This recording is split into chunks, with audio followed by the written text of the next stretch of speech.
बिस्मिल्लाहिर्रहमानिर्रहीम। अस्सलामुअलैकुम। Healthy TV में आप तमाम दोस्तों को खुश आमदीद। उम्मीद है आप तमाम दोस्त खैर और आफियत से होंगे।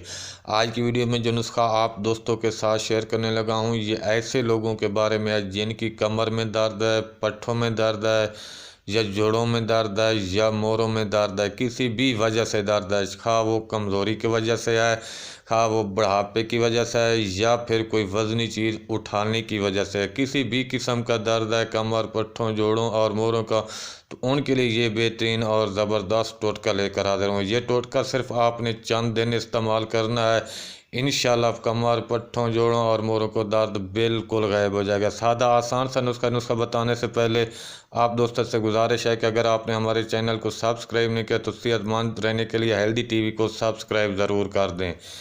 सुहाइना के पत्ते, किक्कर की गूंद और देसी जवैन, ये आपने 50-50 ग्राम लेनी और इन तीनों चीज़ों का आपने पीस कर सफ़ूफ बना लेना है। सुबह, दोपहर और शाम 1 चाय का चम्मच पानी के साथ आपने इसको इस्तेमाल करना है। इंशाल्लाह कमर दर्द, जोड़ों का दर्द, पट्ठों का दर्द और मोरों का दर्द बिल्कुल गायब हो जाएगा इंशाल्लाह। अल्लाह ताला के फजल व करम से इस टोटके के इस्तेमाल से इंशाल्लाह शिफा होगी। सादा, आसान सा और ज़बरदस्त टोटका है, इस्तेमाल करें और अपनी दुआओं में याद रखें। मिलते हैं अगली वीडियो में एक नए नुस्खे के साथ, एक नए टोटके के साथ। तब तक के लिए अल्लाह हाफिज़।